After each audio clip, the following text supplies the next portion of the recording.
शैलम वेणुवाद्यशालम वृद्धनिकुलपालम कामनीकेलोलम तरुण तुलसीमाला नौमि गोपालबालम श्यामे की सुंदर बरे मनोहरे कंदर कोटि ललिते सुनांगरे स्तोते कंठ मन्निघ्नते मुहुराय कुलाक्षी साराधिकार वैकदान भवे प्रसन्ना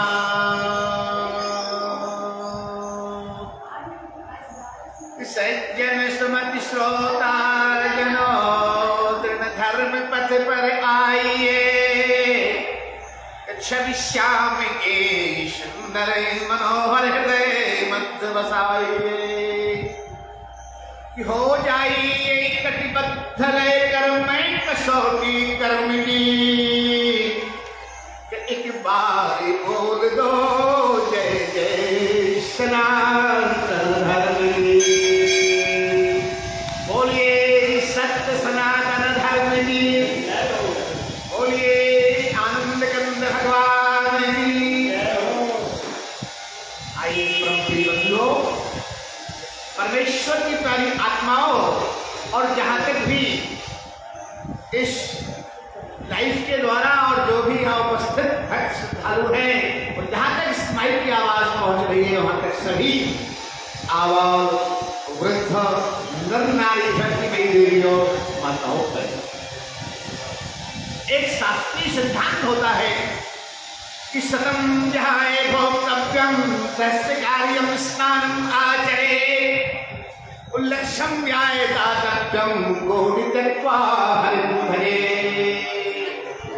हमारे शास्त्र कहते हैं मनुष्य को अपने जीवन में उसके सामने भी 100 काम पड़े हुए हैं, उन 100 कामों को छोड़कर भोजन कर लेना चाहिए। सतम जहाए भोक्तव्यम और सहस्त्र कार्यम स्नानम आचरे, हमारे समक्ष यदि 1000 काम पड़े हुए हैं, उन कामों को छोड़ दीजिए और स्नान कर लीजिए।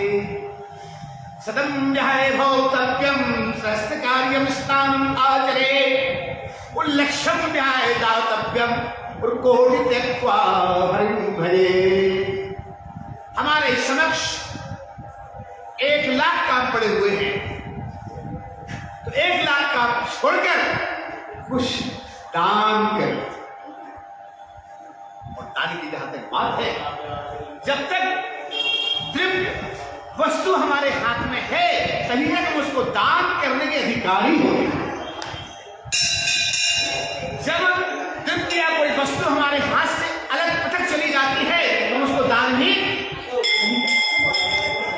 एक बात की बात है परिबंधो, दान में करना प्रातः काल के समय मुखम प्रक्षालन कर रहे थे। प्रातः काल के समय मुखम प्रक्षालन कर रहे थे। उसी मुखम प्रक्षालन के समय एक विप्र देवता का आगमन हुआ और उन्होंने कहा शांति। दान कर्ण के उल्टे हाथ में लेफ्ट हैंड में बंधो सोने का लोटा था। उन्होंने अपने उल्टे हाथ से ही आज सोने का लोटा दान कर दिया। सोने का लोटा दान कर दिया। उसी समय अनुभवी योग्य व्यक्ति वहां पर थे। उन्होंने कहा भाई, आपने जो सोने का लोटा उल्टे हाथ से दान किया है, यदि इसी के लिए सीधे हाथ से दान करते तो कई गुना आपके पुण्य की वृद्धि हो जाती है। उस समय दानवीर कर्ण कहते हैं कृपया पूजन पाठ करते हुए हम आप सभी शांति बनाए रखें, शांति से पूजन पाठ करें, शोर नहीं होना चाहिए। बोलिए आनंद कंद भगवान की जय। मनुष्य के जीवन में आज दानवीर कर्ण इस बात के लिए प्रकट करते हैं कि यदि मैं उल्टे हाथ से सीधे हाथ में लोटा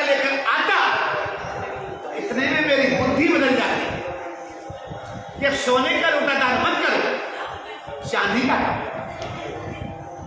सोने का लोटा दान मत करो, चांदी का लोटा दान, पीतल का, तांबा ध्यान दीजिएगा। हमारे शास्त्रों का जो सिद्धांत है, हमारे शास्त्रों का जो नियम है कि मनुष्य के समक्ष यदि 100 काम पड़े हैं उनको छोड़ दीजिए, भोजन कर लीजिए। 1000 काम पड़े हुए हैं, 1000 कामों को छोड़कर स्नान कर लीजिए। 1 लाख काम आपके समक्ष पड़े हैं, उन 1 लाख कामों को छोड़कर भी बन लो और कुछ दान कर लीजिए। दान करण जी जिन्होंने दान देने के लिए लोगों को अवगत कराया कि हमारे कर कमल में जब तक दान देने की वस्तु या द्रव्य है तभी तक हम उसको दान करने के लिए अधिकृत है। इसलिए आज दानवीर करने बता दिया था कि मैंने उल्टे हाथ से इसलिए दान दिया सोने का लोटा कि हाथ बदलने में भी बुद्धि बदल जाती। हाथ बदलने में, उल्टे हाथ से सीधे हाथ का लोटा लाने में कभी बुद्धि बदल जाती तो मैं इस दान से वंचित रह जाता। इस दान से वंचित तात्पर्य है। अंतिम बात में कहा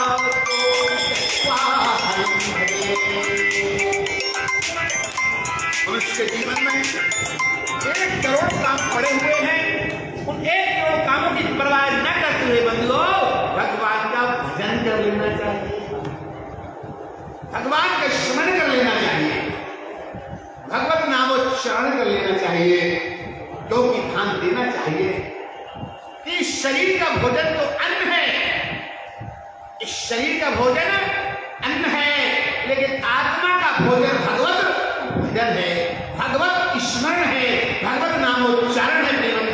इसलिए अपन सबको इस बात का ध्यान देना चाहिए कि हमारे जीवन में 100 काम छोड़ के भोजन करो, 1000 काम छोड़ के स्नान करो, 1 लाख काम छोड़कर पूछो दान करो और 1 करोड़ काम छोड़ करो। देखो 1 करोड़ काम छोड़ने की बात कर रहा हूँ, ये बेटियां कितनी अच्छी हैं, ये आपस में बात नहीं करनी, बड़े ध्यान से बात कर रही हैं, बहुत अच्छा कहता है, ऐसा ही करो। शास्त्र कहते हैं कोटि त्यक्त्वा हरिं भजे। 1 करोड़ काम सामने पड़े हैं, छोड़ दीजिए, उनकी परवाह मत कीजिए, अपने आप को पहचानिए कि ईश्वर ने हमारे लिए ये मनुष्य देह क्यों दी है, ईश्वर ने हमारे लिए ये मनुष्य देह क्यों प्रदान की है। बंधुओं, एक मनुष्य ऐसा बुद्धिमान व्यक्ति है जो सदा धर्म पर चलता है, धर्मानुगमन करता है। अन्यथा पक्षियों में इस बात की बुद्धि नहीं होती बंधुओं कि धर्म क्या है और अधर्म क्या है।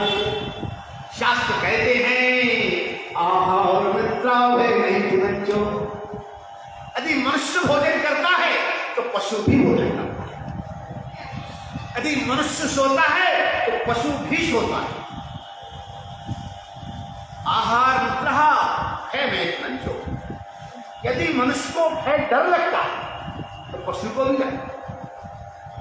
बाल बच्चे पैदा यदि मनुष्य करता है तो पशु भी लगता है। यहां तक शास्त्र बतलाते हैं बंधुओं कि यहां तक मनुष्य और पशु समान होते हैं, उनमें कोई अंतर नहीं पाया जाता। यदि अंतर पाया जाता है तो धर्मेण हीना और पशुभिः समाना, धर्मेण हीना भगवत स्मरण हीना पशुवत् समान।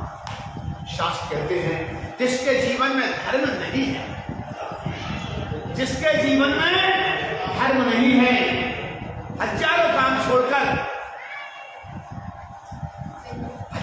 छोड़कर जो है हम यदि भगवत नाम उच्चारण स्मरण में नहीं आए तो हमारे जीवन इस बात का ध्यान देना चाहिए। धर्मेण हीनः पशुभिः समाना।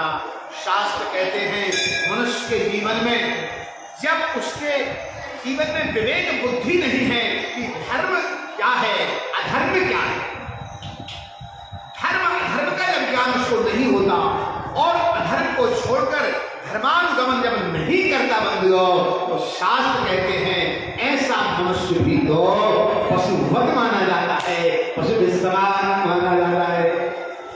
पर आज कल के कठिन कलिकाल कलयुग में ऐसा समय चल रहा है बंधुओं कि मनुष्य के जीवन में जब 4 बातें आ जाती हैं तो वो धर्म या अधर्म का विचार तो नहीं करता। क्या शास्त्र कहते हैं? यौवनम धन संपत्ति, यौवनम धन संपत्ति प्रभुत्वम विवेकिता और एकैकमप नरथायो और चतुष्टयम। शास्त्र कहते हैं मनुष्य के जीवन में इन 4 चीजों में से जब एक चीज आती है तो कुछ अनर्थ की शुरुआत होती है। पहली बात बताई जवानी। हमारे शास्त्रों में इस बात के लिए प्रस्तुत किया गया कि मनुष्य के जीवन में जब युवावस्था का वेग, युवावस्था जब प्रारंभ होती है बंधुओं, तो उस समय ना वो माता की बात मानता ना पिता की बात मानता, अपनी खुद की आत्मानुभव करके बात मानना तो बहुत दूर चली गई। क्यों? युवावस्था के वेग में है मनुष्य जो है परिबंधुओं विवेक खो। शास्त्र कहते हैं यौवनम धन संपत्ति और प्रभुत्वम अविवेकता और एकैकमप नरथायो किम यत्र चतुष्टया। यौवनम पहली बात जवानी, दूसरी बात धन। मनुष्य के जीवन में जब अधिक से अधिक धन प्राप्त हो जाता है, आवश्यकता से अधिक धन आ जाता है बंधुओं, तो उस वक्त भी वो अधिक धन आने पर युवावस्था के चलते हुए और अधिक धन आने पर भी वो यौवनम धन संपत्ति। हमारे जीवन में ऐश्वर्य भी जब आता है, संपत्ति जब आती है, ऐश्वर्य जब आता है, प्रभुत्वम अभिवेकिता। चौथी बात प्रभुता। तो हमारे जीवन में हमें कुछ रोकने वाला ना, हमें कुछ रोकने वाला ना। शास्त्र कहते हैं कि मनुष्य के जीवन में वो जब जीवन जीता है तो उसके लिए कभी कभी गलत मार्गानुगामी जीवन जब जीता है तो उसको कभी कभी अंकुश लगाए, और अंकुश जब नहीं लगाया जाता, ध्यान रखना, ये मन के लिए जो है एक मन मतंग जो मन है, इसके लिए बार बार हर क्षण हर पल हर वक्त मनुष्य को अंकुश आगे रोकना। इसी तरह इस तरह से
वंदे महापुरुष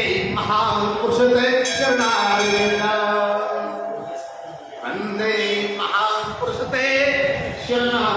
महापुरुष परमेश्वर की प्यारी आत्माओं, और जहां तक माइक आवाज जा रही है वहां तक सभी परमेश्वर की प्यारी आत्माओं ध्यान देना है।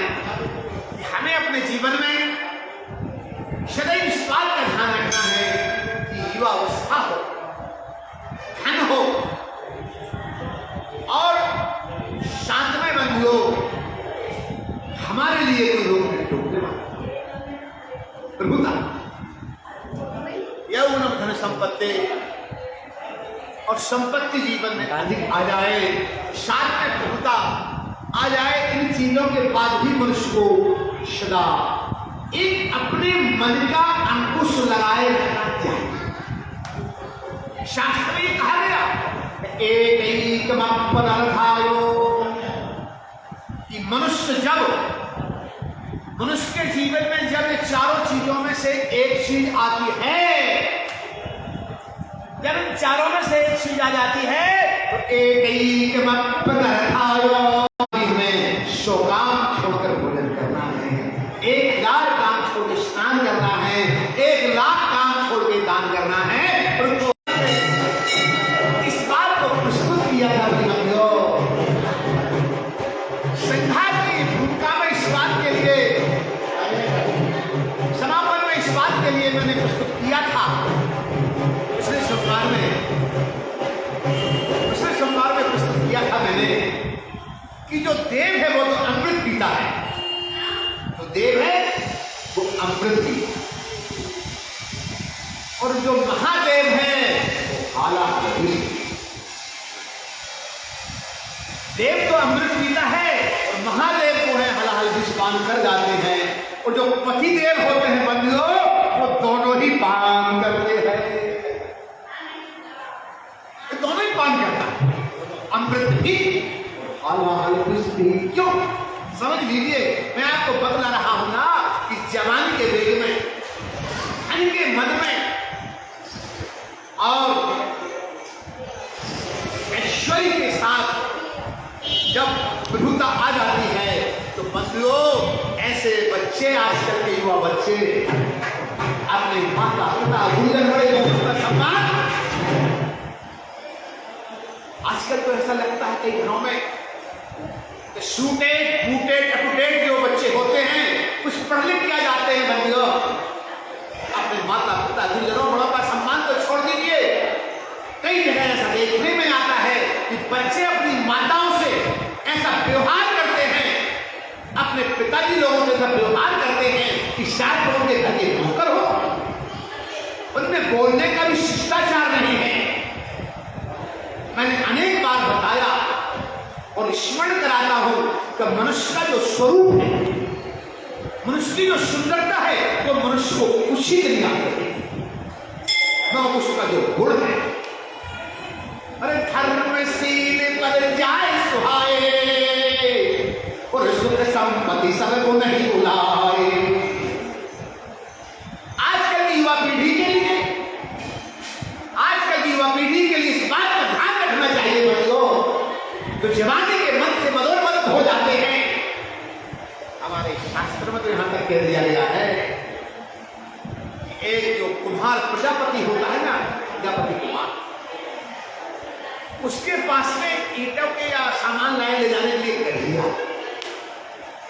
शास्त्र ये कहते हैं कि जब गठिया की भी जवानी आती है तो वो भी अप्सराओं को लाग मारती है कि मुझसे बड़ा कोई नहीं है। ये बताना चाहता हूं, कहना चाहता हूं कि मनुष्य के जीवन में एक जवानी का जो वेग है बंधुओं, उस जवानी के वेग में बड़े बूढ़ों और गुरुजनों का आदर करना। तो शास्त्र रामायण कहती है, शास्त्र कहते हैं कि जिसके जीवन में ये रामायण या श्रीमद् भागवत आदि के संस्कारों की बात नहीं आती, वो कभी सुखी नहीं हो सकते, प्रगति नहीं कर सकते, आगे नहीं बढ़ सकते। ध्यान देने की बात है, ध्यान देने की बात है। ऐसे अनेक लोगों को मैं देखता हूं बंधुओं कि राम राम तो जपते हैं मगर राम के कर्तव्यों का धर्म नहीं करते। अकेला राम जपने से कल्याण नहीं होगा, अकेले राम के जपने से कल्याण नहीं होगा, राम का नाम लेने से कल्याण नहीं होगा। भगवान राम की विशेषताओं को जब तक आत्मसात नहीं करोगे, भगवान राम की जब तक विशेषताओं को आत्मसात नहीं करोगे, व्यंगम नहीं करोगे, अनुगमन नहीं करोगे, तब तक कदापि किसी व्यक्ति का इस कठिन कलिकाल कलयुग में कठिनाइयों से ऊपर नहीं उठ सकता, दुख से ऊपर नहीं उठ सकता, प्रगतिशील नहीं बन सकता। और प्रगति आ भी जाएगी तो बीच में अवरुद्ध हो जाएगी, इंसान परेशानी में पड़ जाएगा। क्यों? ये बात मैं नहीं कहता, ये बात हमारे शास्त्र कहते हैं।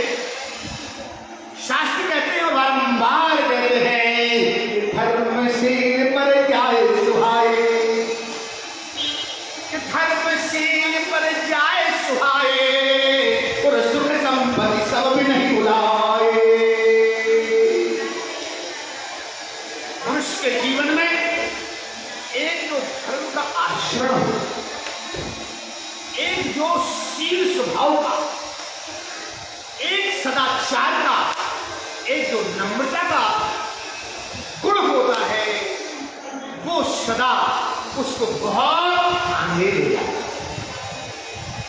मैं इस चौपाई को कह रहा हूं, यह चौपाई मैंने ठीक 9 वर्ष की अवस्था में हमारे पूज्य नाना जी के बाहर में सुनी, और जो कह रहा हूं वो उस पर मैं पूज्य नाना जी की सेवा में संलग्न रहा।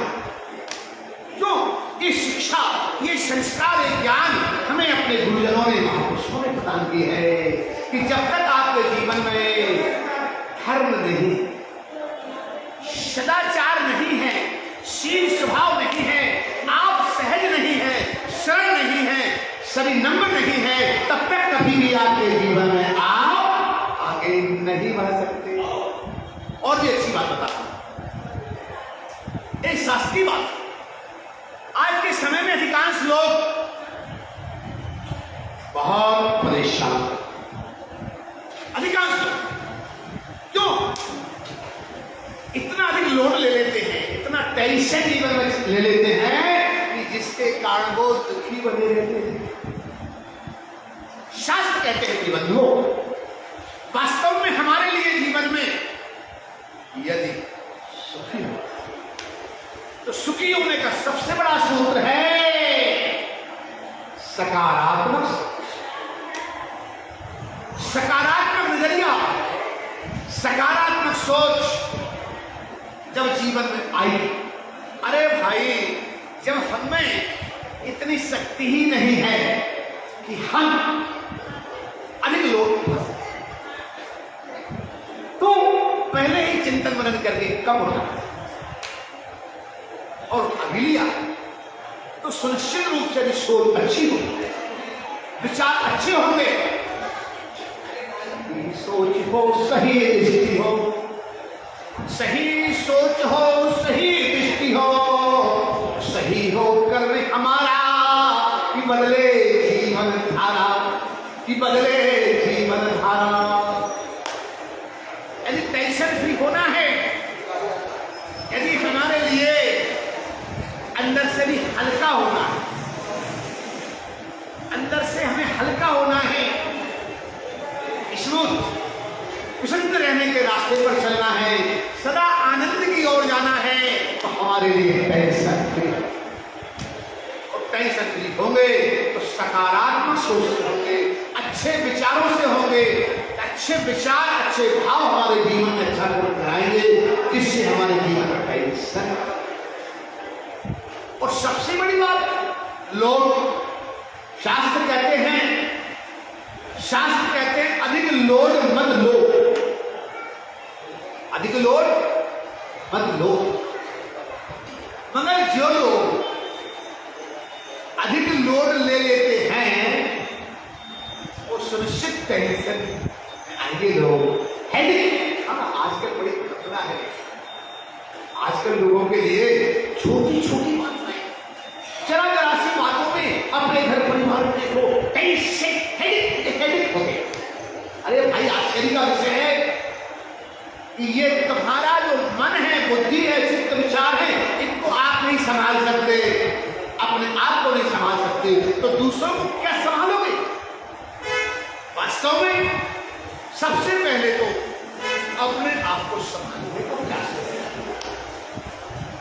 जो मनुष्य खुद को नहीं संभाल सकता, जो खुद के बारे में विचार नहीं कर सकता, वो दूसरे के कल्याण की बात क्या सोचे? दूसरे के भला करने की बात में कहां आगे बढ़ पाएगा? सबसे पहले मनुष्य को विचार करना चाहिए कि मैं स्वयं को हम कस्तुम कुता आयाता, कि को हम कस्तुम कुता आयाता, और को में जननी को में ताता। को हम, मैं कौन हूं, मैं कौन, कहां से आया हूं और कहां मुझे जाना है, कौन मेरे माता है और कौन मेरे पिता है। जब तक बारंबार हम इन बातों का विचार नहीं करेंगे कि को हम वस्तुम कुता आयाता और को में जननी को में ताता। हम जब तक अपना स्वयं का विचार नहीं करेंगे, हम अपने आप का चिंतन मनन नहीं करेंगे कि मैं कौन हूँ, कहाँ से आया हूँ और अंत में मुझे कहाँ जाना है। यदि इस बात की गहराई पर हम और आप पता चलेंगे, हमें एक आत्मज्ञान की अनुभूति हमारे जीवन में प्रवेश कर जाएगी। हम जब बारंबार सोचेंगे कौन हूँ, कहाँ से आया हूँ, कहाँ मुझे जाना है, कौन मेरे माता है, कौन मेरे पिता है। हम जब बार-बार साथ विचार करेंगे बंधुओं, तो जीवन में फिर लोड कभी नहीं लेंगे, टेंशन कभी नहीं लेंगे। ध्यान रखना भी बंधुओं, ना तो कुछ लेकर आए या कुछ लेकर जाना। इसके बाद भी हम दिन रात एक भिखारी व्यक्ति तो या एक मजदूर व्यक्ति तो बंधुओं सुख चैन की नींद ले लेता है, मगर जिसके जीवन में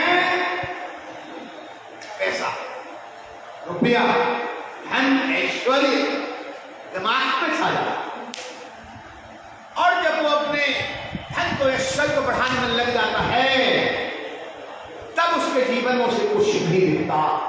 दिन रात उसको बढ़ाने के चक्कर में टेंशन, अधिक लोग भारी दिमाग पर ले लेता है।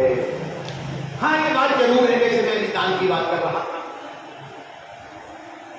और इस तरह से हम अपने धन, ऐश्वर्य, सभी बातों को यदि आगे बढ़ाना चाहते हैं तो उसका मार्जन करते चले, मार्जन करते चले कि हमारे जीवन में जो भी धन है उसके लिए हम शास्त्र के अनुसार लगाते हैं।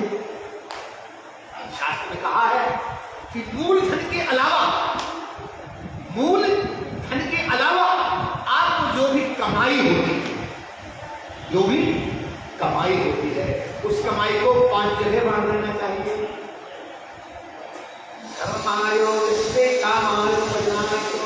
शास्त्र कहते हैं यदि आपने 5 रुपए कमाए हुए हैं तो 1 रुपए घर में लगा दीजिए, 1 रुपया घर में, दूसरा रुपया यश में लगाइए। घर अलग, पूजन पाठ आना है, धर्म है, यश अलग चीज है।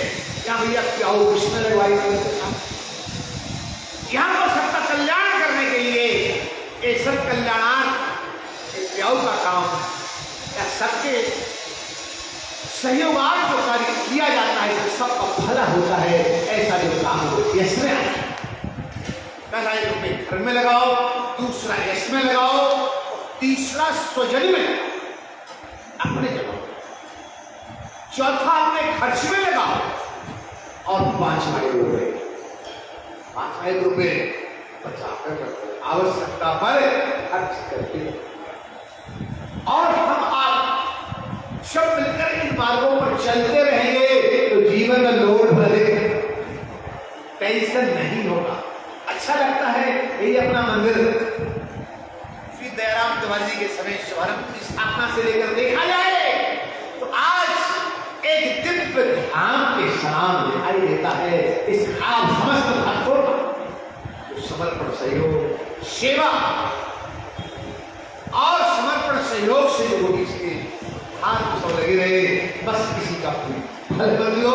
कहना इतना चाहता कि मनुष्य के जीवन में उसको टेंशन कम करना है, लोड कम लेना है, वैसे काम ही ना करे इसमें कि अधिक लोड, और जीवन में मन हल्का करने, अपने आप को स्मूथ करने के लिए ये काम जरूर करना चाहिए। आइए बंधुओं, अपन लोग अपने जीवन में एक सकारात्मक सोच रखते हुए, सकारात्मक पॉजिटिव नजरिया के साथ अपने मन को उस ओर ले चले जो बात आज के दिन पूर्णतः प्रस्तुत करना है, जो कि बंधुओं फेसबुक आदि पर जीवन जीने की कला के अंतर्गत गुरुजन सत्संग सत्संगों से क्या विशेष लाभ प्राप्त होता है, यह विषय के लिए हम आइए हम और आप इस बात का चिंतन करें कि गुरु कृपा से, मात्र गुरु कृपा की बात भविष्य में विशेष करेंगे, पर गुरु कृपा और सत्संग से हमारे जीवन में क्या लाभ होता है, इस बात का विचार करते हुए वीणा बजाते हरि गुण गाते नारायण नारायण नारायण श्रीमन नारायण नारायण नारायण श्रीमन नारायण नारायण नारायण श्रीमन नारायण नारायण नारायण श्रीमन नारायण नारायण नारायण श्रीमन नारायण नारायण नारायण। इस तरह से वीणा बजाते हुए हरि गुण गाते हुए महामुनि नारद जी प्रस्थान कर गए और प्रस्थान करने के बाद वैकुंठ धाम पहुंचे। आइए सत्संग की महिमा में बस प्रवेश करते हैं बंधुओं, और सत्संग की महिमा के बारे में प्रवेश करने के पहले एक जान लें, भगवत भजन करते हुए हरि नाम उच्चारण करते हुए महामुनि नारद वैकुंठ धाम पहुंच गए। अच्छा आइए एक मिनट विचार करें कि वैकुंठ धाम किसे कहते हैं? वैकुंठ धाम किसे? कुंठाया रहितम यशसा वैकुंठम, जिस धाम में, जिस स्थान में जहां पर बंधुओं कुंठा लेस मात्र ना, जो कुंठा से रहित, जो कुंठा से रहित धाम है, जो कुंठा से रहित धाम है, ऐसे धाम का नाम है वैकुंठ। ऐसे वैकुंठ धाम में वीणा बजाते हरि गुण गाते महामुनि नारद जी पहुंचे। अब एक मिनट विचार भी कर लें कि नारद किसे कहते हैं। वैसे आजकल के समय में लोग नारद उसे कहते हैं जो व्यक्ति यहाँ की चर्चा वहां या वहां की चर्चा यहाँ करता है।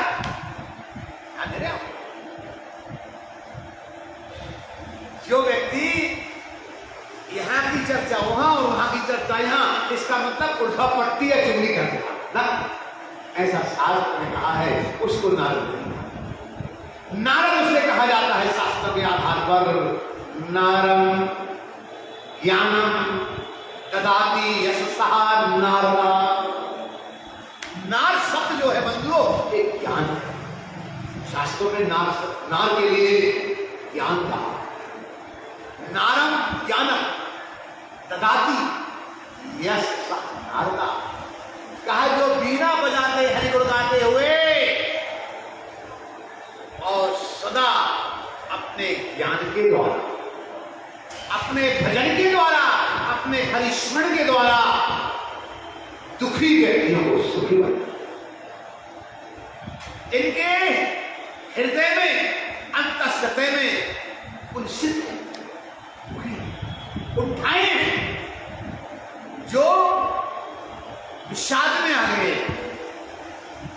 ऐसे लोगों के जीवन में जो अपनी कला से, अपने व्यवहार से, अपनी भक्ति से बंधुओं उस कुंठा की, हृदय की कुंठा को दूर कर दे, अंतः फतेह हृदय के दुख को दूर कर देने वाले महामुनि का नाम होता है नारद। क्या नाम होता है? नारद। नारद। अच्छा नारद शब्द का विचार करें। नारद कहीं नारद, नारद जिसके एक बार पहुंच जाने के बाद ना रद्द, काम कभी रद्द नहीं हो सकता। ऐसे ज्ञानी, ऐसे महामुनि, ऐसे सत्संग के द्वारा सबको लाभान्वित करने वाले महामुनि का नाम है नारद।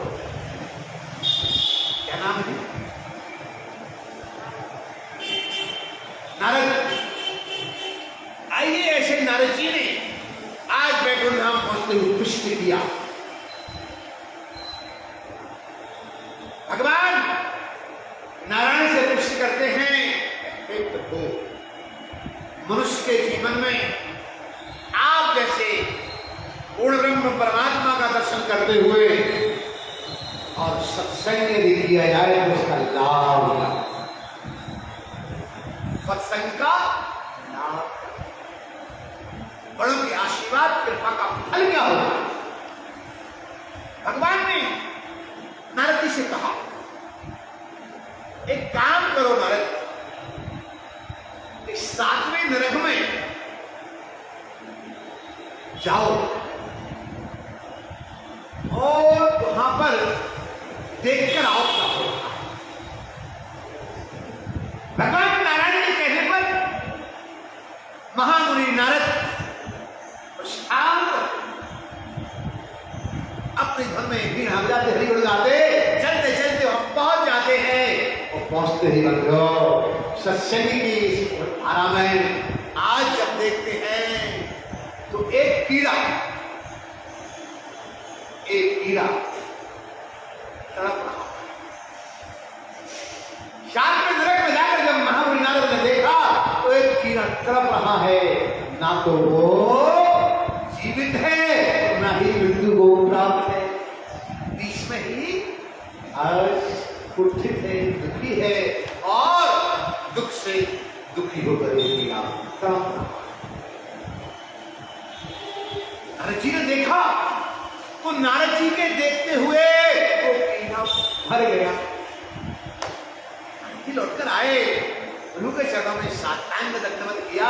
अरे प्रभु, आपने हमें भेजा है, आपसे हमने कहा था कि बड़ों की कृपा के साथ सत्संग का लाभ क्या होता है?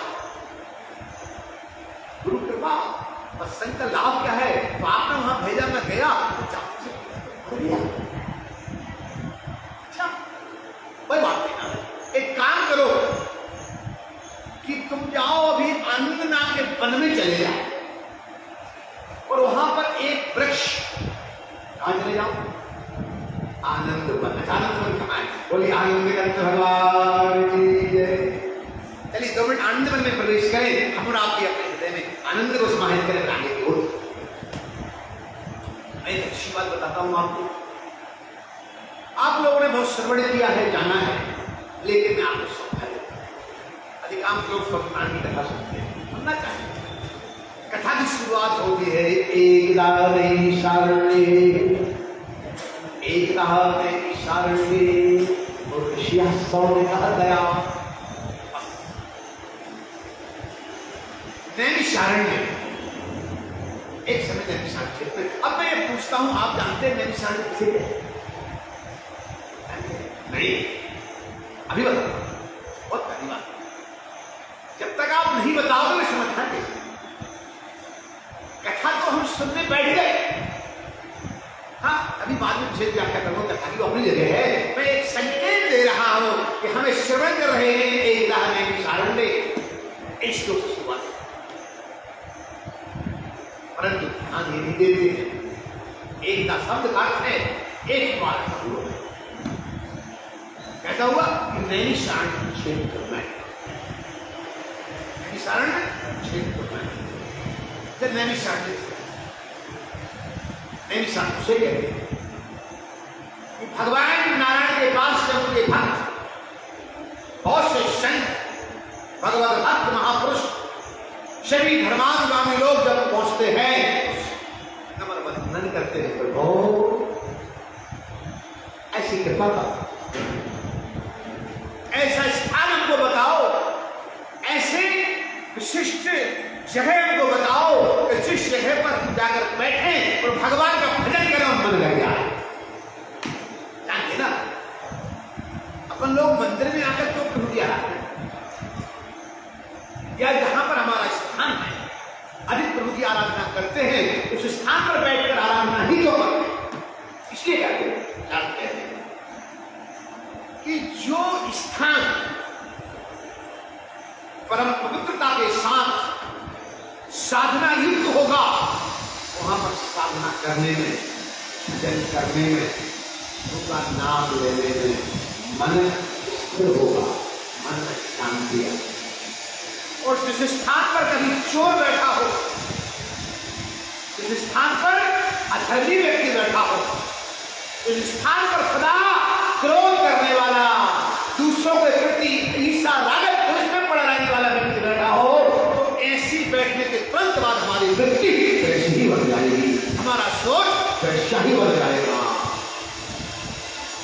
इसीलिए समस्त संतों ने, महापुरुषों ने पूछा,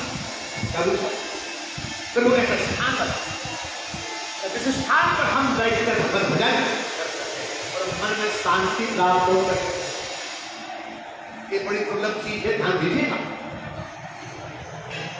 मनुष्य के जीवन में सबसे अधिक कुछ दुर्लभ है, वो है मन की शांति, वो है मन की शांति।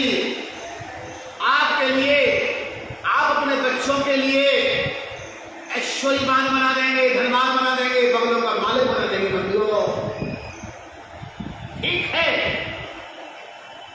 हर मनुष्य को, बच्चों को या खुद को कार पर बैठना अच्छी बात है, सुविधा के लिए है, घर गृहस्थी में ही सुख सुविधा सुरक्षा के लिए अच्छी बात है। पर शास्त्र कहते हैं सब कारों पर बैठो, परंतु अहम रूपी कार पर मत बैठो, अन्यथा ऐसा एक्सीडेंट होगा, हमेशा के लिए गोविंदाय नमो नमः।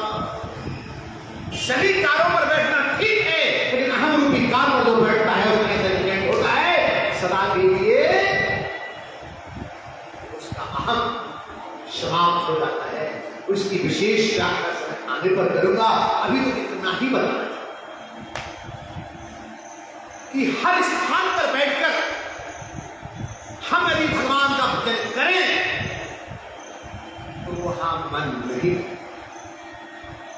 और मन कभी लग भी जाता है तो शांत चित्त नहीं होता, और शांत चित्त होने का प्रयास कर भी लिया जाता है तो सच्ची शांति प्राप्त नहीं होती। स्थान की प्रधानता होती है बंधुओं, परमेश्वर की प्यारी आत्माओं, उस बात का ध्यान रखना। हम यदि चाहें कि जिस जगह पर हम सदा अपने गृहस्थ आश्रम के कार्यों में व्यस्त रहते हैं वहां बैठकर मन की शांति प्राप्त करें तो कदापि संभव नहीं, तो संभव नहीं।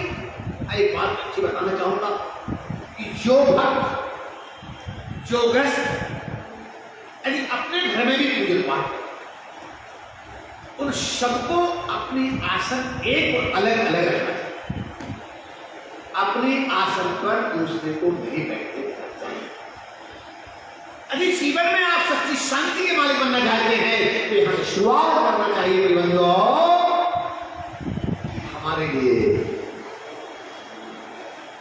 सच्ची शांति का मालिक बनना है। प्रथम बात आसन एक, दूसरी बात मन का संकल्प एक, तीसरी बात आसन एक हो, स्थान एक हो, मन का संकल्प एक हो, और जीवन में सच्ची शांति की श्रेष्ठ मंगल कामना हो। एक अच्छी बात मैं आपको बताता हूं, समझने का विषय यह है जीवन में सच्ची शांति के लिए आप यदि आगे बढ़ना चाहते हैं तो आपको सबसे पहले अपनी स्वयं प्रज्ञा को जगाना होगा, अपनी प्रज्ञा, अपनी बुद्धि को जागृत करना होगा, स्थान का चयन करना। आज भक्तों ने, उन साधु संतों ने, सभी धर्मानुरागी लोगों ने भगवान से प्रार्थना की, ऐसा स्थान बता दो जहां बैठकर भजन करें, मन को शांति प्राप्त हो। भगवान ने कहा देखो देखो मेरे हाथ में सुदर्शन चक्र है, इस चक्र को मैं छोड़ रहा हूं, और सुदर्शन चक्र को छोड़ने के बाद इसके आसपास जो कांटे लगे, सुदर्शन चक्र के चारों तरफ जो कांटे लगे हैं ये सब रास्ते में गिर गए,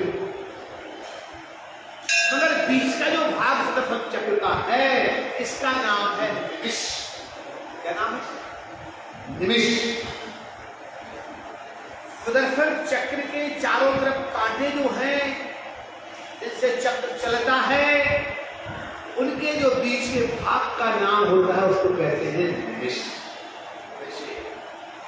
आदि गांव से आप लोग और भी गांव से जुड़े रहते हैं, तो गांव में जैसे सुदर्शन चक्र के बीच में एक निमिष है, इसी तरह जो बैलगाड़ी होती है उसके बीच के भाग का नाम भी नामे कहा जाता है। तो ये जैसे कि गाड़ी में चक्का होता है, उसके आसपास होते हैं बीच का भाग नाम के रूप में है, इसी तरह एक सुदर्शन चक्र के आसपास काटे बीच के भाग का नाम है निमिष। भगवान नारायण कहते हैं, जाओ भक्तों, जहां जाकर बीच का भाग निमिष गिरे, मान लेना कोई स्थान बैठकर शांति, परम शांति, सच्ची शांति, सुकून, संजीवन जीने के लिए तब भगवान ने सुदर्शन चक्र को छोड़ दिया और छोड़कर बंधुओं आज स्वादेश दिया, जाओ जाओ हाथ पर गिरो, जहां बैठकर शांति। सुदर्शन चक्र चला, चलते चलते चलते चलते और आज ये सुदर्शन चक्र बंधुओं जिसके कांटे रास्ते में गिर गए थे और बीच का भाग जाकर नैमिषारण्य में नैमिषारण्य में आनंद नाम के वन में गिरा। गंगा के किनारे एक आनंद नाम के वन में, और ये चक्र बीच का जाते हैं। अब ध्यान दें, वन का नाम है आनंद वन और गंगा का किनारा, लेकिन ये सुदर्शन चक्र के बीच के भाग के गिरने से ये क्या नाम है इसका, निमिष। निमिष में कहां गिरा, जंगल में। जंगल को संस्कृत में कहते हैं अरण्य। क्या कहते हैं, अरण्य। अरण्य जंगल, कि जो निमिष अरण्य में गिरा दोनों को जोड़ दिया वो है नैमिषारण्य।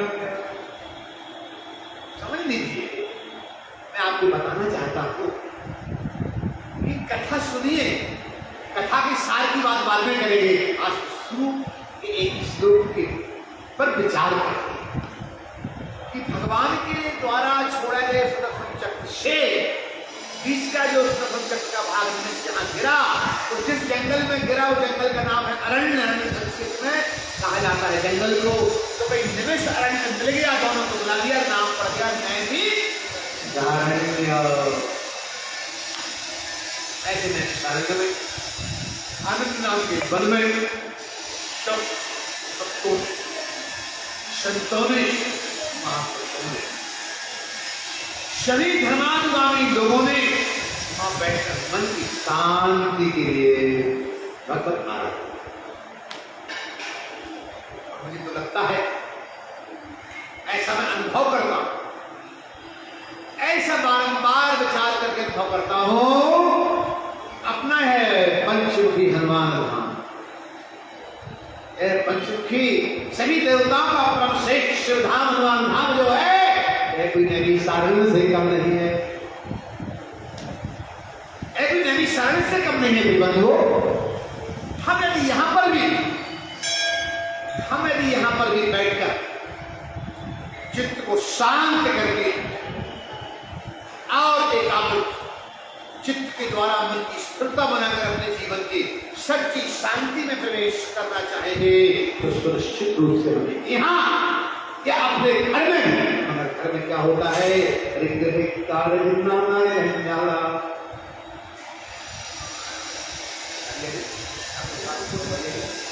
आप लोग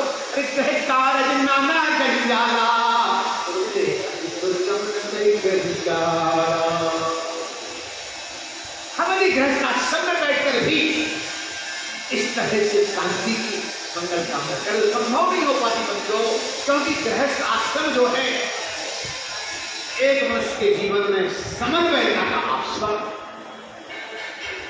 समन्वयता का आश्रम है। यदि आप अपने बेटे की, अपनी बहू की, अपने नाती पोतों की भावना का सम्मान करते हुए समन्वयता बिठा कर गृहस्थ आश्रम बने रहेंगे, रह नहीं पाएंगे और गृहस्थ आश्रम देखते ऐसा बन जाएगा आपके लिए धीरे धीरे दुख का कारण बन जाएगा, चित्त शांत हो जाएगा। आप वहां पर सच्ची शांति का अनुभव कदापि नहीं कर सकते। गृहस्थ आश्रम तो एक गृहस्थी की एक समुचित व्यवस्था बनाने का इसलिए मैं सभी से कहूंगा, इस लाइफ के द्वारा जहां तक ईश्वर की आवाज आ रही है, सही से कहना चाहूंगा कि मनुष्य को अपने जीवन में सिद्धांत बनाकर चलना चाहिए, एक लक्ष्य बनाकर चलना चाहिए। इतने समय तक पढ़ाई, उसके बाद धन कमाऊंगा, उसके बाद अपने कर्तव्यों के पालन को पूर्ण करूंगा और उसके बाद सब परित्याग करके आत्म कल्याण के लिए आगे बढ़ जाऊंगा। मेरा जहां तक चिंतन है, मेरा जहां तक मनन है, मेरी जहां तक सोच है मेरी बंदियों, तो शास्त्रों के आधार पर हजारों भागवत करने के बाद जो मैंने अनुभव किया है, अंत सदैव इस बात के लिए मैंने दिखाया और वही बात, उस बात का अनुभव में आप सभी के समक्ष प्रकट करना। अपने कर्तव्यों का पालन करना धर्म है, वो कीजिए। अपने कर्तव्यों का पालन करना धर्म है। कर्तव्यों से विमुख हो जाना भी अधर्म हो जाता है। और जब तक आप बच्चे की उंगली पकड़कर उसको चलाते रहेंगे तो कभी शैल अपने पैरों को चलना नहीं सीख सकता। इसलिए अपने बच्चों को अकर्मण्य मत बनाइए, कर्मठ बनाइए, स्वावलंबी बनाइए, मेहनती बनाइए, परिश्रमी बनाइए और जीवन में ऐसे बनाइए, ऐसे संस्कार दीजिए, ऐसी मंत्रणा कीजिए, ऐसी सलाह कीजिए, ऐसे आगे बढ़ाने को सन्मार्ग दिखाइए, जिससे कि एक दिन वो विश्वास से भर जाए, आत्मविश्वास में आ जाए और आसमान को छूने का जज्बा जगाने वाली हो। आसमान को नहीं छूएंगे तो शिखर को तो छू ही लेंगे। बोलिए आनंद भगवान की जय। परम प्रियवंतों, परमेश्वर की प्यारी आत्माओं और समुपस्थित सज्जनों, मेरा कहने का बात बोली है, कहने के लिए बहुत सी बातें हैं, परंतु अपन अपने विषय पर ही आनंद नाम के बल जैसे स्थान में हमें 25 साल की प्राप्त होती है। परंतु यदि हम सच्चे मन से प्रयास करें तो अपने घर में भी आनंद बल शांति को बना सकते हैं। मगर बनेगा कब? सही सोच हो, सही दृष्टि हो, सही सोच हो, सही दृष्टि हो, सही हो कर्म हमारा, कि बदले जीवन धारा, कि बदले जीवन धारा।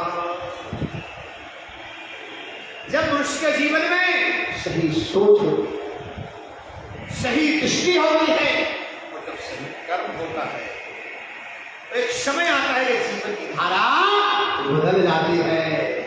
अपने कर्तव्यों का पालन करने के बाद सब परित्याग करके बंधुओं आत्म कल्याण का विश्व कल्याण आगे बढ़ जाता है। ऐसा हम आप सभी का कर्तव्य होता है। बोलिए आनंद कलिंद भगवान।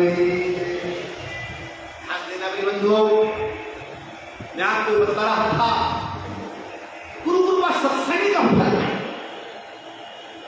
हमने नारद जी से आज भगवान नारायण ने कहा चिंता मत करो, सात नरक में गए कीड़े को देखा और वो मर गया, तो चिंता मत करो नारद, एक काम करो, अब आनंद नाम के वन में जाओ। जो मैंने आपको बताया, आनंद नाम के वन में एक वृक्ष के ऊपर एक तोता बैठा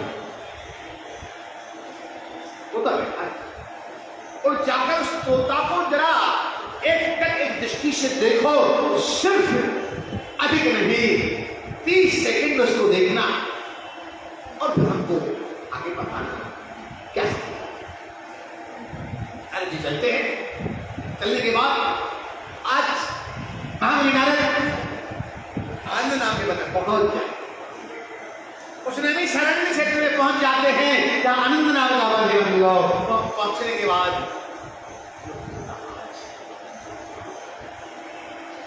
गर्दन को लटकाए हुए एक वृक्ष पर बैठा था, ना ही मरा था दे दिया, ना ही तोता ये मर पाया और ना ही जी पाया। लेकिन महामुनि नारद को जब देखा तो तुरंत मरकर नीचे तोता गिर गया। वो महामुनि नारद जी को अपने आप से विचार होने लगा। मैंने भगवान नारायण से महापुरुष के सत्संग का, बुजुर्गों के सत्संग का लाभ पूछा। तुम्हें ये लाभ होता है? कीड़ा को देखा वो मर गया, तोता को देखा वो मर गया, तो ये लाभ होता है क्या? नारद जी विचार करने लगे। तुरंत कहाँ पहुंचे? कहने लगे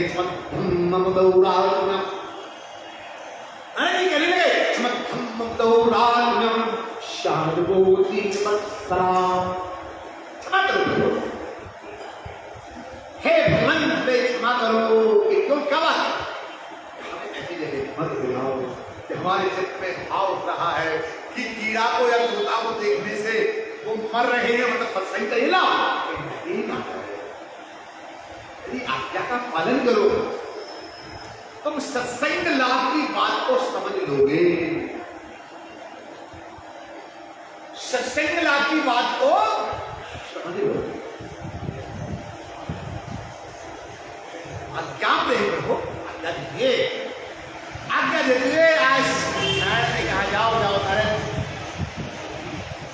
आज जाओ उसी गंगा के किनारे एक शुगर परिक्षेत्र में एक सुग्राम है, उस ग्राम में जाकर तुम देखना एक और ये आनंद गंध भगवान की।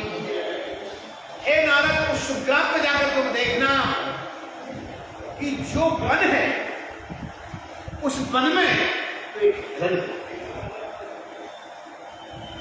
और उसके बाद वन के बाद सुग्राम चले जाना। तो भाई नारद जी आए, उन्होंने देखा एक हिरण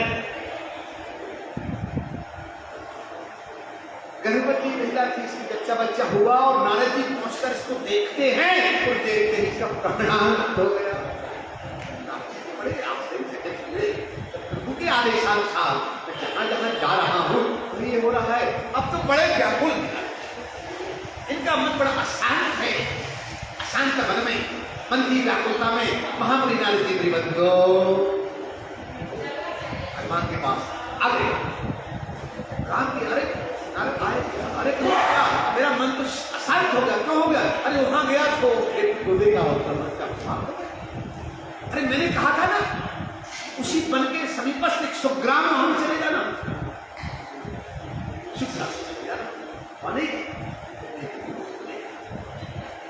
कोई बात नहीं, यदि वहां आप नहीं गए हो अब चले जाइए। आज के दिन हमें इस बात का विचार करना है, एक महापुरुष के संसर्ग से, एक सत्संगी से क्या लाभ। आज महामुनि नारद जी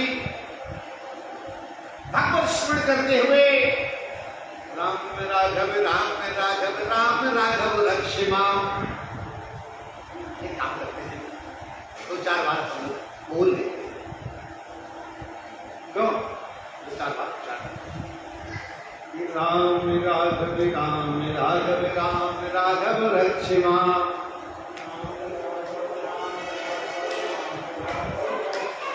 बहुत अच्छा। राम राघव राम राघव राम राघव लक्ष्मण।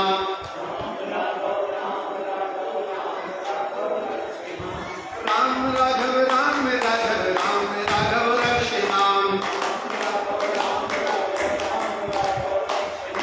राम राघव राम राघव राम राघव लक्ष्मण।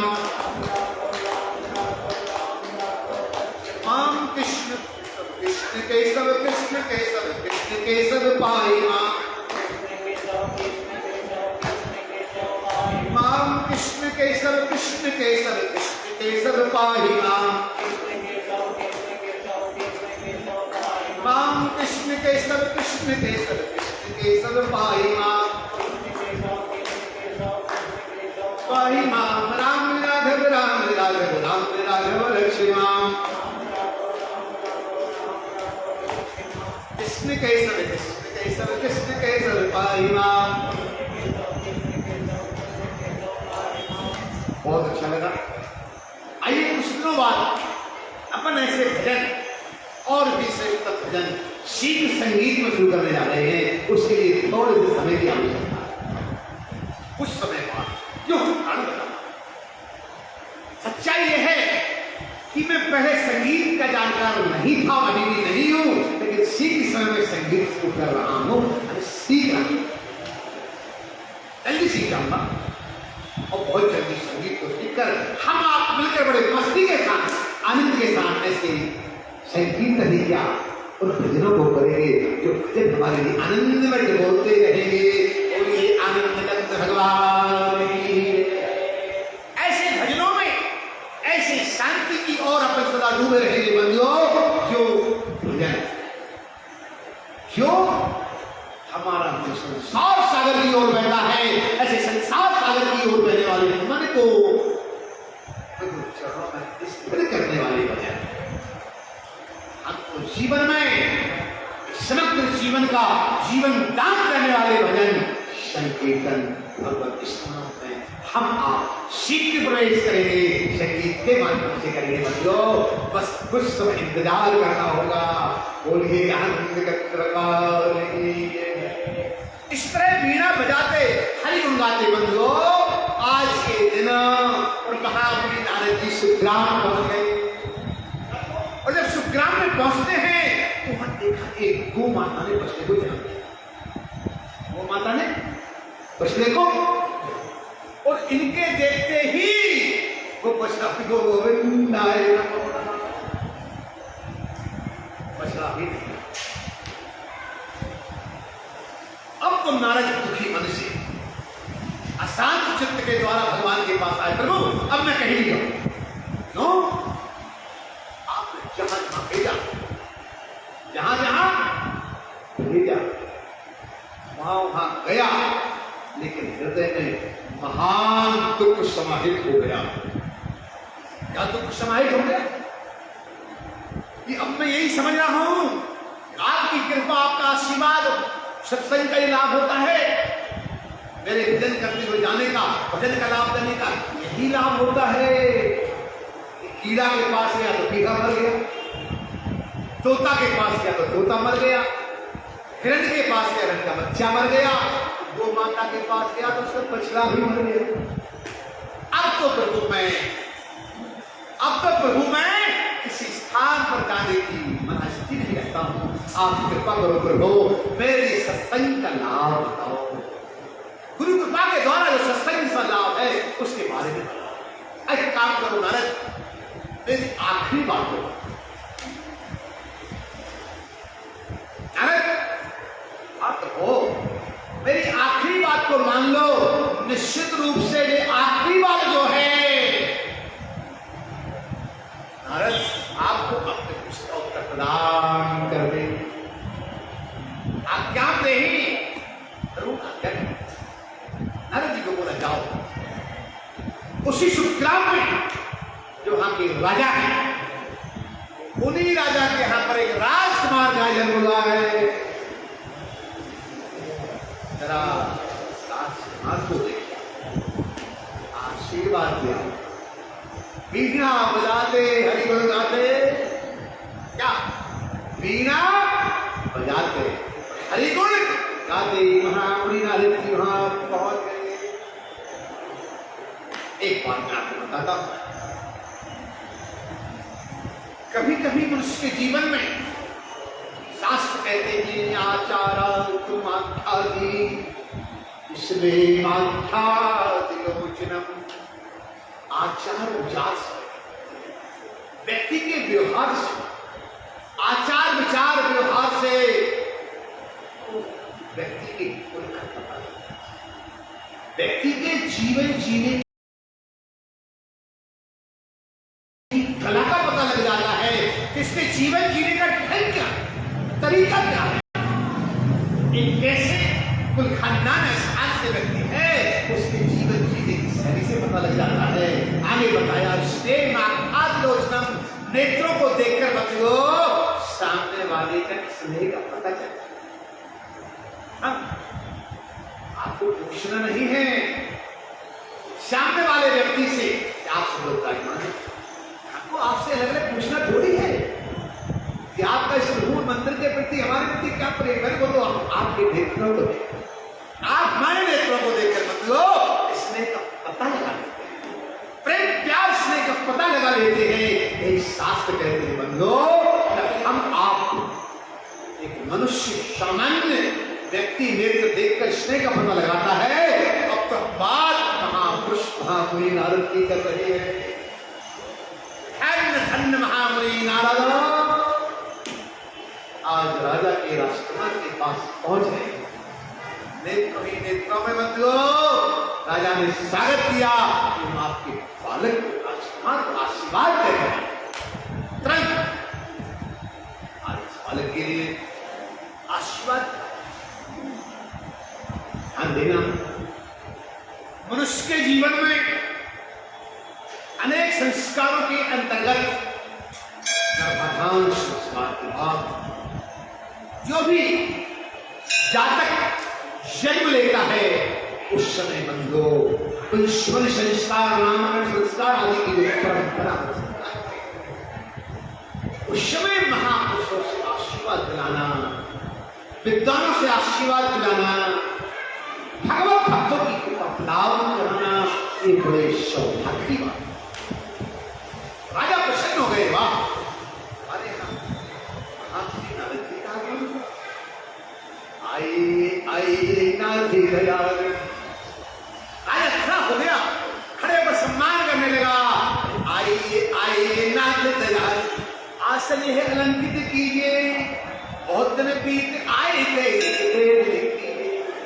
कि हर्षित होते आसन देना, कि चरण कमल धोकर चरणामृत देना। राजा का धन्य धन्य आज सौभाग्य, ऐसे महापुरुष महामुनि नारद का आगमन हुआ। तुरंत आगे बढ़कर आगमन किया, आइए आइए आइए पधारिए। ऐसे अच्छी बात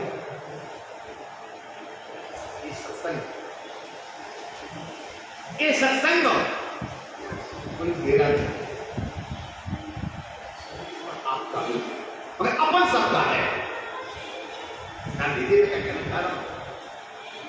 आज राजा ने जरूर नारद जी का स्वागत किया, अच्छी बात, मगर मैं निवेदन करना चाहता हूं, मैं नाम तो नहीं दूंगा मगर संकेत जरूर करूंगा। हमारे बड़े आप ही जैसे बड़े प्रीतम व्यक्ति है महानुभाव, मंदिर के निकट निवास, मैंने उनको बोला आप पधारे, और आपसे हमको अपेक्षा है आगंतुकों का आओ आओ खाने करने के लिए कहते हैं। इतना बोला क्या होते से उनका चेहरा भी नहीं दिखा, बोले आनंद निकलते भगवान की जय।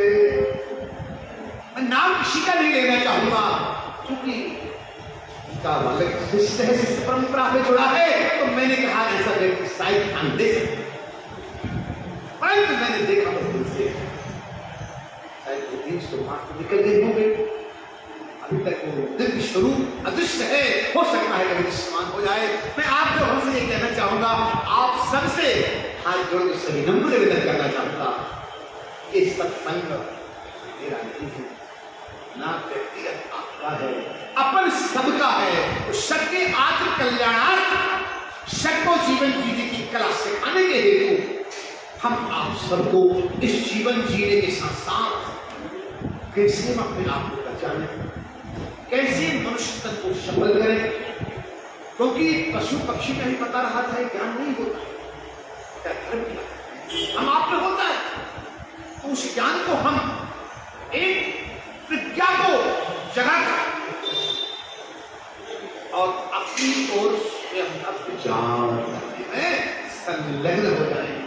उस संलग्न होने के लिए आप सभी से निवेदन है, इस समय से बताने का आज चर्चा हो रही थी, तो घर से जब करने लगा तो मैंने फोन किया, जी बोले हाँ मैं अकेला हूँ, कोई बात नहीं है, आप अकेले हैं, सभी लोग आने वाले हैं, मैं पहुंचता हूँ। और मैं विशेष निवेदन ये है कि जहां तक इस माइक की आवाज है और जहां तक आसपास के लोग रहते हैं, आप एक एक व्यक्ति कम से कम दूसरों को बताकर अधिक लोगों को लाभ लाने का प्रयास करें और स्वयं भी समय से पधारने की कृपा बनाए रखते हैं। अच्छा लगेगा। ये हमारे जीवन में इस सत्संग की जो धर्मधारा है ऐसी बढ़ेगी, इसमें आनंद नहीं परम आनंद, परम शांति का अनुभव हम सब मिलके। इसके लिए जब तक हम स्वयं उस आनंद सरोवर में आत्मानुभव आत्मज्ञान के सरोवर में सिर्फ योगा लगाने का भाव नहीं बनाएंगे, विचार नहीं बनाएंगे, सोच नहीं रहेंगे और कर्म ऐसा जल्दी समय से नहीं करेंगे तो अधिक आनंद का अनुभव प्राप्त नहीं हो सकता। धन्य धन्य बंधुओं, हे राजा, आइए आइए नाथ दयाल आसन में अलंकृत कीजिए। बहुत दिन बीत आए थे कि हर्षित होते आसन दीना, कि चरण कमल होकर चरणारविंद लीना। मैं आपको बहुत अच्छी बात बता दूं, आज राजा हमें नारद के चरण पर चरणामृत ले रहा है, चरणोदर को पान करते हुए अपने महल में चढ़कर अपने जीवन को धन्य बना रहा है। मैंने प्रथम भागवत 16 वर्ष की अवस्था में एक की थी। इस मध्य महापुरुषों की कृपा से कामना से हर तरह के संबंध को पाया, लेकिन जब मैंने अपने और अंदर अंतर्मुख होकर चिंतन किया तो मैंने मन संकट जीवन में बहुत सम्मान पाइए। अब तो सबको सम्मान देने का समय, सबको सम्मान देने का समय आ गया। सबके हृदय में बैठने वाले वह परम चैतन्य ब्रह्म परमात्मा का अंश जो चेतन है उसको जागृत करने का समय आ गया, उससे जोड़ने का समय आ गया। तो मैंने अपने जीवन की धारा को ऐसा बदला तो आप देख रहे हैं। सम्मान नहीं चाहते आप सभी का, जो सुन रहे हैं वो जो आएंगे वो सबका हृदय से सम्मान करने के लिए ही इस चेतन से परम चेतन की ओर ले जाने का प्रयास। एक समय आएगा इस सत्संग की धारा चलते हुए इस स्थान पर प्रत्यक्ष रूप से हम अपने आप से ही परम शांति का अनुभव कराते हुए ध्यान में ऐसे मग्न करा देंगे। आप कहोगे लक्षण वस्तु जो संसार में दुर्लभ है, ऐसी परम शांति कहां से प्राप्त हुई, उसके समय की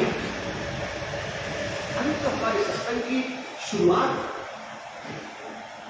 हमारे सत्संग की शुरुआत और एक तो सदा चलने के लिए सत्संग समारंभ हुआ है। हम आप निश्चित बंधु ऐसे ही शांति पाने के लिए अपने आप में अंतर्मुख होकर और डूबने के लिए प्रयासरत रहेंगे तो निश्चित हम आप सभी के लिए शेष तक सफलताएं प्राप्त। आज सत्संग का लाभ क्या होता है विचार करिए। भगवान नारायण की आज्ञा से नारद जी आगे राजा का शब्द स्वीकार कर लिया। स्वीकार करने के बाद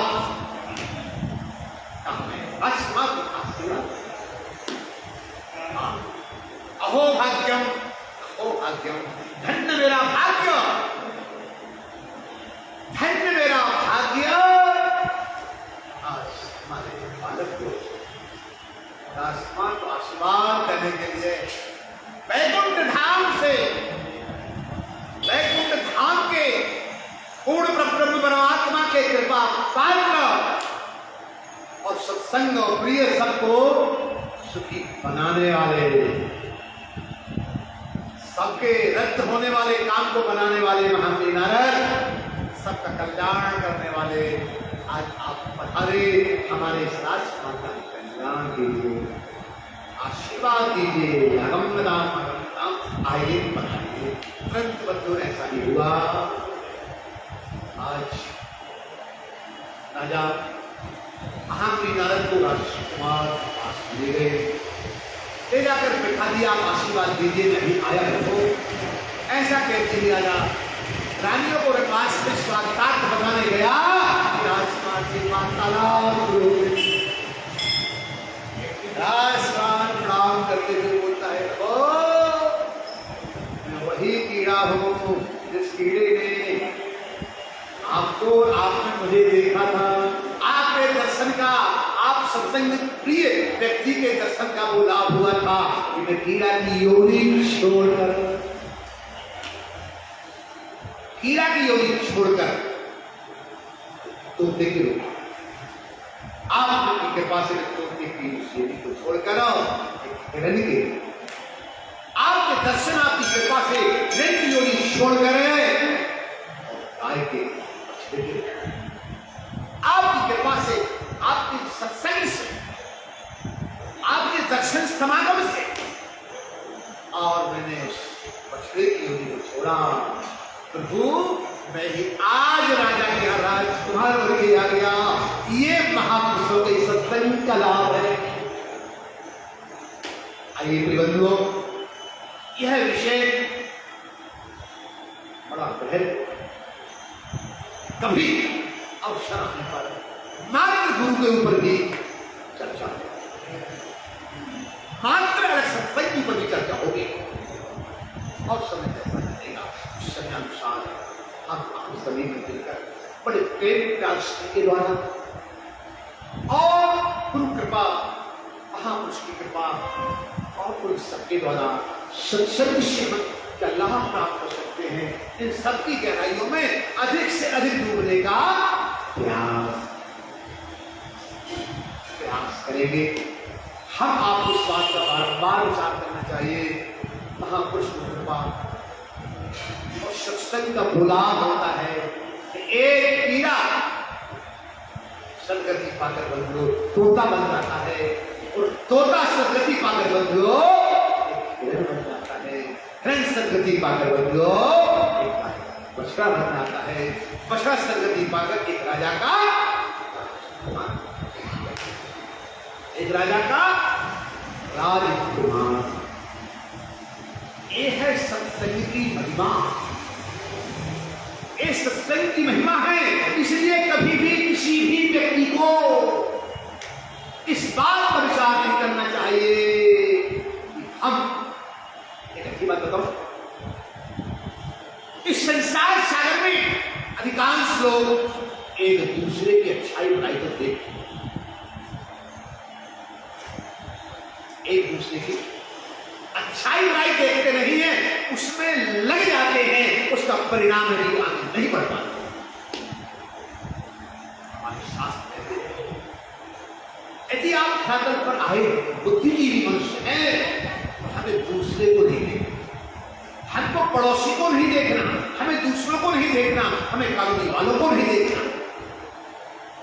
हमें अपने आप को स्वयं को, हमें अपने आप को स्वयं को देखना है। जब मनुष्य अपने आप को स्वयं को देखने का विचार करता है तो निश्चित वो सत्संग के माध्यम से और बहुत आगे राजमार्गता आगे की ओर बढ़ता जाता है। जिस दिन अपन लोग अपने आप को देखना शुरू करें, तो बहुत सी बात इतना ही कहना चाहूंगा। जहां तक इस माइक की आवाज जा रही है, वो माया के जाल में फंसे हैं, फंसे बने, पर इस सत्संग की कुछ कुछ शब्द भी उनके पास पड़ेंगे, लेकिन अवश्य आएगा उनको भी माया से कुछ वृत्ति होगी, प्रभु के प्रति अनुरक्त हो जाएंगे। इसी मंगल कामना के साथ, इसी मंगल कामना के साथ हम आप सभी राम देते हैं। बोलिए आनंद चंद्र भगवान की जय, बोलिए शंकर भगवान की जय। आइए बंधुओं, हम हरिओम तत्सत, क्यों हरिओम तत्सत का एक स्पष्ट अर्थ होता है, वह ब्रह्म सत्य है। क्या मतलब होता है? वह है ब्रह्म सत्य, और जो ब्रह्म सत्य है उसको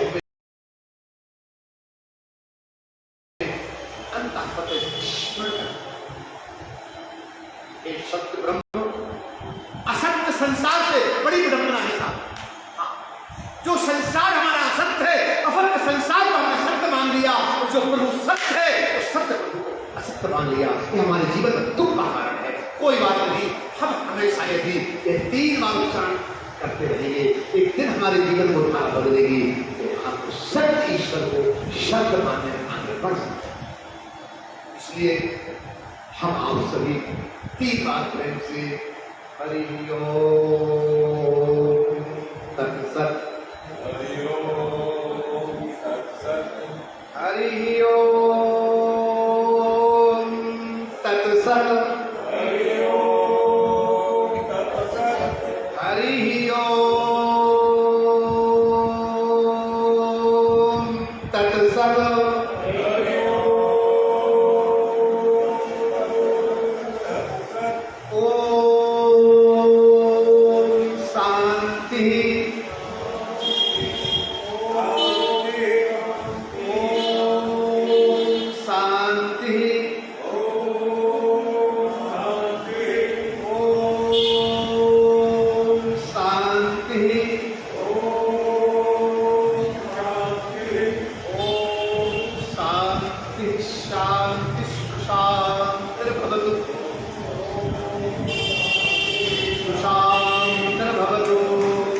सर्वारिष्ट शांतिर्भवतु।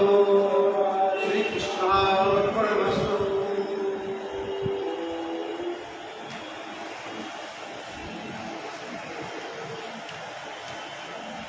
आइए